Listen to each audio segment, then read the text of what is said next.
Antes de mais nada, boa tarde a todos. Fazer um comentário aqui antes de iniciar, que um é de parabenizar a ANEEL pela organização desse evento. E mais do que isso, parabenizar todos os palestrantes que passaram por aqui até agora. É incrível como que, após alguns anos respirando esse assunto, o tanto que a gente aprendeu de ontem para hoje. Então, hoje eu vou tentar compartilhar um pouco aqui com vocês sobre o tema de modelo de negócio na visão dos condomínios, seja como empreendedor, seja como engenheiro também. Então, eu vou tentar mesclar os dois aspectos. Eu vou ficar na parte de baixo também, porque eu vou precisar apontar bastante para a tela. E vamos lá. Uma coisa que eu acho interessante a gente fazer é só dar uma recapitulada na evolução da geração distribuída, né? Ali em 2012, a gente teve a primeira conexão em Minas Gerais de um sistema enquadrado pela 482. Em 2013, começou ali a primeira conexão do primeiro Instituto Federal, que depois isso aí, inclusive, virou um tema de PE e PED da ANEEL para poder ir aplicando isso nas instituições. Em 2014, eu vi quase nada falando desse assunto, mas a primeira mini geração de biogás, e uma colega do CI Biogás comentou de manhã, ela foi realizada também em conjunto com o fotovoltaico, justamente para servir como armazenamento, para utilizar no horário que até então entende-se como de pico. O primeiro banco público do Brasil adotou essa tecnologia lá em 2014, né? E hoje já são mais de centenas, mais de 100 agências, que eu posso afirmar somente em Goiás e Minas Gerais são 70, dando um exemplo. E em 2015, a ANEEL, por conta da redução dos preços, já começou a perceber também isso e enquadrar no programa de eficiência energética. É um caso muito emblemático, as primeiras conexões que aconteceram junto a estações radiobase de telecom. É um ótimo exemplo, porque a gente tem uma carga praticamente constante. A gente faz uma geração junto à carga, e até então era limitada em 75 kW. Então a gente tinha que fazer essa conexão em baixa tensão. Tudo somado deram aí os seus 500 kW. E um primeiro condomínio residencial, ainda não existia a modalidade condomínio, que nós vamos falar, também ele aconteceu. Era um modelo de negócio de falar, olha, eu vou instalar aqui o equipamento no seu telhado. E vamos ver o que isso aqui vai dar. Embora tenha-se essa discussão o tempo todo de, olha, eu preciso fazer plantas de 1 megawatt, etc., existem clientes, isso aqui é uma planta real, de 1,6 mega, junto à carga. E que ele não precisa se preocupar com a questão fiscal, até porque tem uma unidade de beneficiamento de sementes. Eu escutei uma coisa muito legal, o cara falava assim, o sol que antes castigava a semente da soja, e ele teve que fazer a unidade de beneficiamento justamente para poder resfriar e dar mais qualidade para a soja dele, agora é o sol que está fazendo a semente ficar mais próspera, né, e que alavanca o negócio dele. Aqui, a semana que vem, a primeira parte aí, a sede da ANEEL, vai ser inaugurada a primeira parte. Acho que é um bom exemplo de geração junto à carga também, né? Vamos ver como que isso aí vai se comportar. No mês de maio, agora, é o primeiro sistema híbrido, vamos dizer dessa forma, e que aí usar a energia do sol para poder colocar nas baterias, e em um ponto a gente tentar ver, olha, isso aqui também serve como serviço ancilar? Será que a gente pode apoiar? Isso é um projeto de P&D também. E, finalmente, o tema de hoje, né, que é o primeiro empreendimento de múltiplas unidades, que foi registrado, que é o assunto que a gente vai falar. 100% disso aqui foi executado pela nossa empresa, a Alsol. A Alsol é uma empresa que o propósito dela é gerar junto ou próximo à carga. A gente entende a geração distribuída como uma ação de eficiência energética. São 14 mega instalados em mais de 450 unidades de geração junto à carga pelo Brasil, 2 mega de biogás, junto à carga também.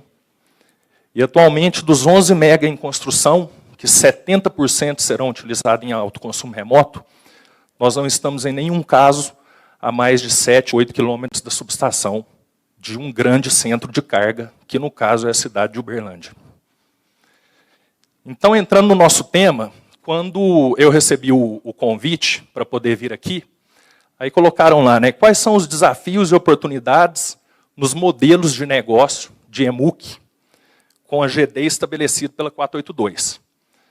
Estou utilizando aqui para ilustrar, né, o case aí que a gente vai discutir um pouco, que a gente vai apresentar.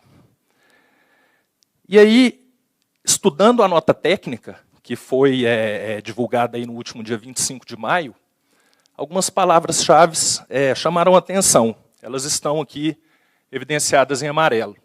Apenas um sistema de microgeração. Vocês viram a foto, é mentira. Já não é mais um, né?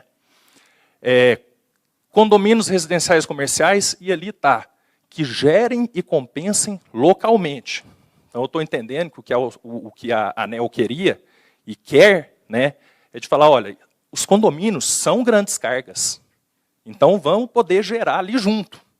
Isso tem um benefício também, é uma ação de eficiência energética. Perdão. E a estagnação? Existe essa estagnação? E quais são as barreiras ainda existentes? Existem barreiras? Claro que existem. E por que existe a não proliferação da modalidade? Então é o seguinte, para poder falar de condomínio, eu tenho que separar em duas partes. Eu tenho que separar em condomínios novos e eu tenho que separar em condomínios existentes. Então, condomínios novos, está estagnado? Na cidade de Belo Horizonte, não. Temos aí um primeiro sistema de 437 kW. Para realizar a conexão desse condomínio, usou-se o conceito da eficiência energética. Então, encarou-se cada bloco, são 22 blocos, como 22 unidades consumidoras distintas. E isso permitiu fazer a conexão já em baixa tensão. Tá? Então, por isso que na apresentação do Rodrigo ontem, o Rodrigo falou assim, são 22 unidades, né, de empreendimentos. Na verdade, é um único, tá? E que ele está sendo conectado e compensado ali junto à carga.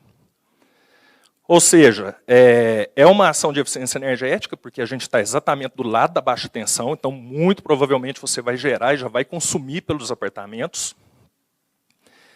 Mas é interessante que eu acho que o número não é 22, o número são 441. São 441 unidades consumidoras agora, se beneficiando da energia gerada e injetada nesses 22 pontos. E a fatura de energia? Um dos pontos que foi levantado ontem na apresentação do Matar, salvo engano, assim, como que a gente pode simplificar essa questão? Né? A própria distribuidora entendeu isso, vai consolidar isso numa única fatura e emite essa fatura lá para o condomínio, tá? Para o CNPJ, para o condomínio. A troca de medidores ela já aconteceu, tá? Foi no último dia 30 de maio.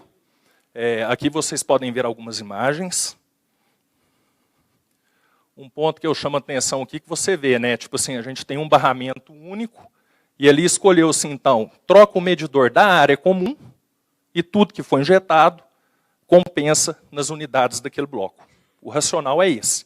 Até porque, se você vai vender um empreendimento desse tipo, você tem que ter isonomia lá no tratamento dos clientes. Imagina se você monta separado, por exemplo, por microinversores, e um tem mais sombreamento, gera menos, daqui a pouco o cliente vai falar, olha, o cara ali está gerando mais do que eu. Você me vendeu uma coisa pior. Então, dessa forma, você garante uma isonomia. E é interessante, na nota técnica também, tudo indica que a ANEEL está dando muita importância dessa questão da simultaneidade. E, tecnicamente, faz todo sentido do mundo. Né? Tem que existir a simultaneidade.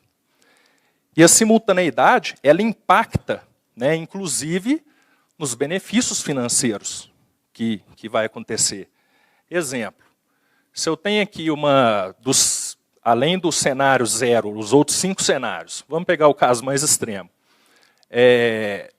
se eu injeto tudo na rede sem consumir, eu estou falando ali de uma economia de R$ 38,00. Agora, se 50% eu gero e consumo, dobrou, 69. Então, isso é muito importante. Isso está lá na nota técnica. Vocês que estão dizendo, não sou eu. Então, o primeiro ponto que eu gostaria de chamar a atenção é que, da forma que a gente montou e a gente instalou lá em Belo Horizonte, veja que o sistema fotovoltaico está ligado aqui no medidor da área comum. Então, toda a energia que eu injetar, eu não estou enxergando a simultaneidade. E aí que eu digo que a simultaneidade, através da medição de consumo das unidades beneficiadas e geração em tempo real, tá, é um ponto essencial, por exemplo, para a evolução da tarifa binômia. Para eu poder entender de fato, olha, o que eu quero aplicar uma tarifa binômia, mas eu tenho que entender quanto que de fato eu estou injetando na rede, quanto que eu estou utilizando da rede. Então, esse condomínio, por exemplo, ele poderia ser um ponto de partida para fazer um smart metering, né, bem conceitual. Do que eu estou dizendo? Isso aqui é um medidor bidirecional de uma instalação junto à carga. Isso aqui é um hardware com software que você instala lá no QGBT do seu ponto. Poderia estar em cada uma das unidades consumidoras. E você consegue enxergar, seja geração, se tiver a geração no local, né, seja o consumo. A gente, para poder falar da tarifa branca, como que vai utilizar, etc., primeiro a gente tem que empoderar o consumidor. O consumidor tem que entender como que ele consome energia. Esse gráfico aqui permite eu avaliar. Falo assim, estou consumindo muita energia à noite, aqui eu tenho um pico aqui na parte da manhã. Né? Então, o que a gente está dizendo é o seguinte, se eu tenho medidores por unidades consumidoras, eu conseguiria, nesse caso, sim, ver qual que é a geração total, o que eu tenho lá da minha usina que está no meu telhado, e eu consigo quantificar a simultaneidade, sem problema algum. Porque do jeito que está feito hoje, eu não vou conseguir ver a simultaneidade. E o cliente final, ele tem que se beneficiar disso. Por isso que eu digo que não é o momento da tarifa binômia ainda. Não são 30 mil unidades com geração própria que vai mudar isso. Mas, de repente, é o momento de já, nas instalações novas de GD, da gente começar a colocar o Smart Metering. Esse tipo de solução é um tipo de solução barata. Não vai onerar tanto o sistema. Já dá para ter confiabilidade na medição e dá para evoluir. Bom, e está proliferando, segundo exemplo, vai ser entregue semana que vem, área da Energisa, Cuiabá, 315 kW pico, 356 apartamentos. A Energisa teve um pouco de dificuldade, vamos dizer assim, de entender o que era essa questão, 22 blocos, como que funciona, bateu bola, etc. e tal, e vamos avante, estão entendendo. Às vezes a gente demorou para começar, mas parece que agora vai. Condomínios novos. Então, me perdoa se o número está errado, mas a única microgeração que estava lá, hoje eu posso te afirmar que já são 752 já montados no telhado, e a gente já tem contratado 1.550 kW. Significa que só a nossa empresa, ao Sol, nós estamos montando 2,3 mega em 16 condomínios distintos. Então, crescimento exponencial agora. Parece que encontramos o fio da meada. Os empresários, os empreendedores do setor de construção civil acharam e a coisa está começando a acontecer. Então vamos lá, vamos fazer aprimoramento. Né? Não vamos, como se diz, o condomínio, ele chegou e ele vai ficar. Porque é extremamente importante a economia que isso gera para o bolso de um desses moradores também. E não deixa de ser um cooperativismo. Né? Mas vamos lá, agora vamos tentar avaliar a questão, e os condomínios existentes? E aí, como é que fica nessa brincadeira? Aí, duas palavras lá, né? Barreiras, dificuldades e barreiras em condomínios existentes. A primeira que eu identifico é o seguinte: telhado de área comum, você normalmente está competindo com aquecimento solar, sobretudo em condomínio horizontal. Vou ilustrar para vocês daqui a pouco. Os telhados existentes são poluídos com antena, tem condensador de ar-condicionado, sobretudo nos condomínios verticais. E aí você tem menos espaço e você tem mais fonte de sombreamento. As áreas comuns também, normalmente elas são insuficientes para instalar a carga para todo mundo. Então, tipo assim, você está numa situação que, e aí, como é que eu faço? E aqui tem um problema que é grande. Eu morava num apartamento em um prédio de 17 apartamentos. Eu só fui na primeira reunião de condomínio, eu nunca mais quis voltar. Né? Porque como que você convence um prédio com 441 pessoas de virar e falar assim, olha, nós vamos montar aqui CNPJ, vamos assumir uma dívida, vamos comprar o negócio aqui, vamos colocar. Acabou, gente, não tem como. Nós temos um caso real. O cara morava na cobertura, ele queria colocar no telhado para gerar para o prédio dele, junto à carga, e o cara do primeiro andar falou que não. E acabou. Isso depende do estatuto. É complexo. E aí, também vocês falam de terrenos contíguos. Só que terreno contíguo, em área urbana, quando está disponível, é muito caro. E querendo ou não, a geração compartilhada nesse momento pode ser mais interessante. O cara do apartamento vira e fala, não, eu vou me associar na cooperativa e eu vou, tipo assim, porque o valor, muito provavelmente, quem está investindo numa área um pouco, que é menos onerosa, ele vai ser mais barato. Então como é que você vai competir? Não tem como. Então, gente, as barreiras não são somente ligadas à regulamentação atual, mas um ponto de atenção é essa questão. Será que a geração compartilhada não vai competir também com o EMUC, sob essa ótica? Aí é o seguinte, isso aqui é um caso emblemático, foi aprovado em 2015, tá? Antes de criar a modalidade. Na época, o que a gente tentou junto com a incorporadora era assim, vamos fazer todas as casas já, né? Era só geração junto à carga. Não posso fazer venda casada e tal. Tudo bem, então o que a gente fez? A gente fez um investimento, né? E falou assim, olha, vamos colocar essas placas aqui e a gente pratica o modelo de aluguel. Houve uma adesão de 36 em relação às 95 residências existentes. Até hoje o povo bate na minha porta falando assim, não tem aquilo lá mais não. Né? Porque na época, com os aumentos que foram acontecendo, a correção do valor do aluguel ele foi ficando muito mais válido. E aí a questão é, qual que é melhor então em casos desse tipo? É a geração junto à carga ou será que é a modalidade de condomínio? Isso aqui, por exemplo, é o smart metering de uma das residências. É interessante observar aqui que existe uma simultaneidade. Nesse dia aqui, particularmente, 57%.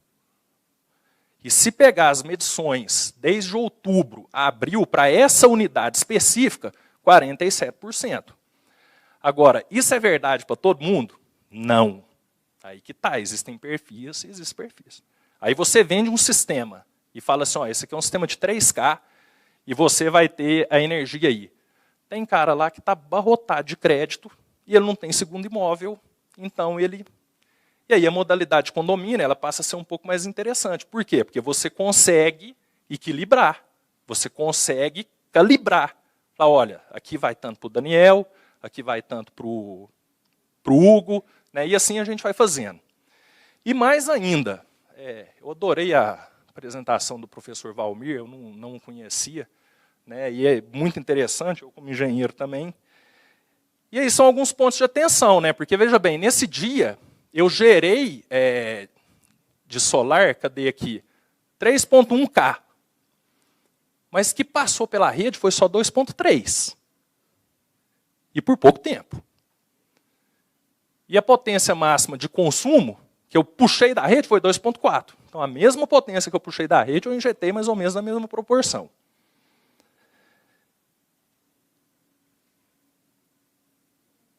Então, a gente está num momento que está de contribuições, né, a CP10, e acho que é o momento da gente fazer bastante reflexão mesmo. E aí foi feita a pergunta, né, no convite de, olha, qual que seria, então, um modelo de negócio para poder alavancar essa questão dos condomínios, né? Eu vou colocar a minha visão, não é dito que ela é a correta, mas eu quero compartilhar com vocês o que eu gostaria, enquanto empreendedor, onde eu faria o investimento do meu dinheiro para poder fazer um aluguel, por exemplo, para condomínios. Esse aqui é o condomínio que vocês acabaram de ver. Ele está aqui, ó. Vocês veem o sistema fotovoltaico aqui tudo espalhado. Digamos que não tivesse a geração junto à carga. Área comum, ocupada por aquecimento solar. Esquece. Então, como é que eu vou fazer MUC? Não tem jeito. Terreno contíguo. Extremamente caro, é uma área urbana, completamente sombreado também, e geração fotovoltaica também é eficiência energética. Eu tenho que fazer o máximo para gerar o máximo de energia que eu puder. Então, me resta, né, a solução de instalar sobre o telhado. Aí eu tenho unidades individuais com sombreamento, porque ali já tinha aquecimento solar, tinha caixa d'água, tinha tudo. Os consumos são distintos, eu já falei isso, né? Tem um cara, coloquei 3K, o cara, poxa, está sobrando um monte de energia, o outro está faltando. E aí? E aqui talvez um drawback, né, professor? O fator de potência unitário, porque são inversores pequenos, né, injetando potência ativa o tempo todo. Aí eu dou uma olhada no meu entorno e eu vejo que eu tenho um monte de telhado ali do lado, né? Eu só espero que o Ronaldo da CEMIG não vá me matar, porque ele comentou ontem da questão do telhado, né? Mas aqui a gente está tentando enxergar do ponto de vista, não do negócio em si, nós estamos tentando enxergar do ponto de vista, inclusive, técnico, né?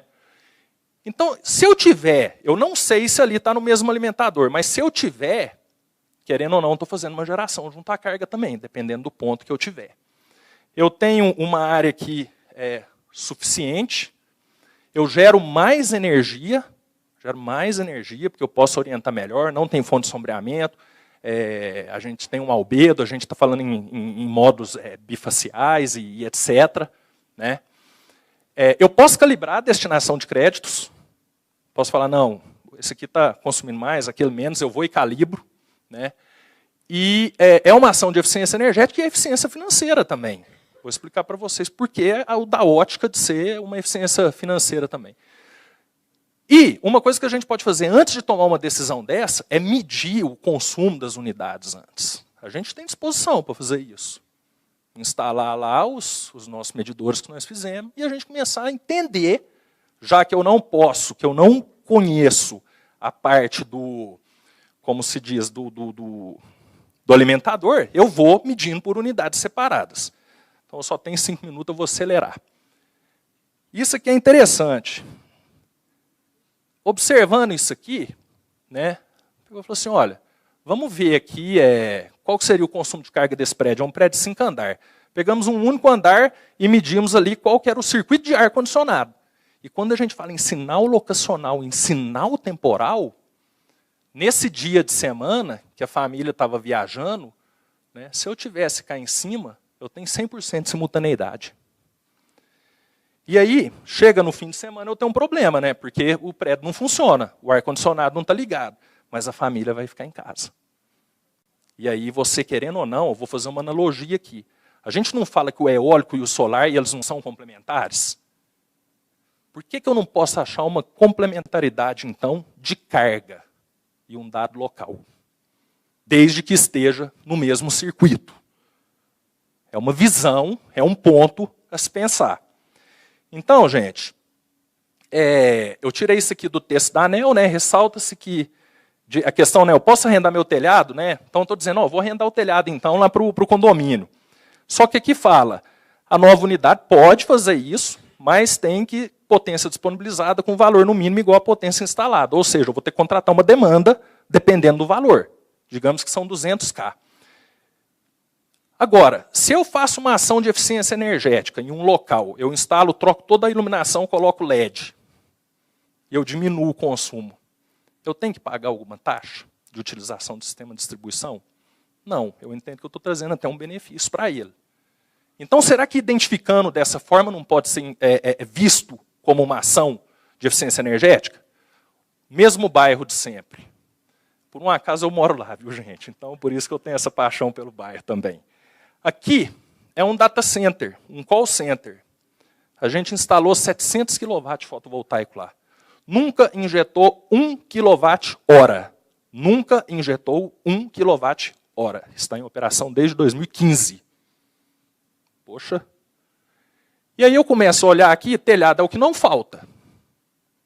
E aí eu olho em volta, eu tenho um condomínio residencial de 110 residências.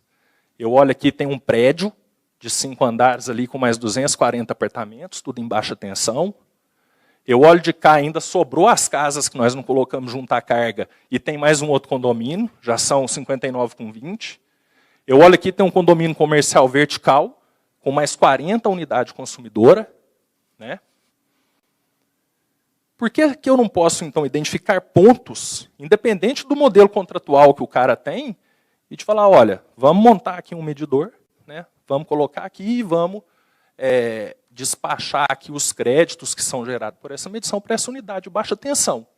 E não necessariamente você precisa, nesse caso, estar ligado no mesmo alimentador. Se tiver, melhor. Bom, qual seria o modelo, então, aqui? Né? Identifica, constrói em cima do telhado, acha essa sinergia, né? essa simultaneidade, e eu passo os créditos para esses condomínios que estão no entorno. Eu fiz um exercício, falei assim, deixa eu ver se isso aqui faz sentido. Né? Aí eu subi, Uberlândia é uma cidade de 700 mil habitantes, eles falam, né? Na verdade deve ter uns 600, eles falam que tem 700. E eu fui mais para a zona sul da cidade, uma universidade que funciona durante um dia, é um grande centro de carga, cheio de telhado, cheio de estacionamento, e um grande condomínio residencial do lado. Aí eu olho do lado de cá também, um grande shopping, que provavelmente está no Mercado Livre, e aqui eu faço uma provocação. Eu acho que a gente deveria fazer a utilização desse telhado sem custo adicional de demanda ligada a essa nova UC. Porque essa demanda ela já está acontecendo ali. O que você está fazendo é uma ação de eficiência energética. Tá? E por que eu estou dizendo isso? Porque se eu for considerar o custo de demanda, fica mais interessante eu fazer geração compartilhada, porque eu vou lá, acho um terreno barato, eu faço uma orientação para o norte, monto, o OIM é tranquilo e tal. Então tem que ter um incentivo para fazer isso decolar. E é um incentivo que faz todo sentido. De novo, se eu colocar a lâmpada LED e diminuir o consumo, eu vou ter que pagar alguma coisa por isso? Então, professor, desculpa a indisciplina aí, agora eu acho que eu acabei. O que eu quero dizer é que perto de um condomínio em baixa tensão, muitas vezes existe telhado ocioso de um grande consumidor que possibilita a simultaneidade. E para finalizar, a Juliana, que está aqui me acompanhando, me trouxe essa visão, e eu não tinha essa visão, porque eu sou de geração distribuída, eu não sou do Mercado Livre.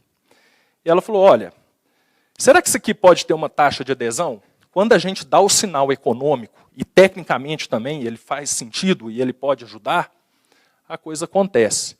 Isso aqui é a evolução dos consumidores especiais, que aconteceu quando foi possibilitado de reunir esses consumidores de shopping, etc., e fazer uma contratação no Mercado Livre. Eu arrisco dizer que o risco de acontecer isso aqui é muito grande. Muito obrigado.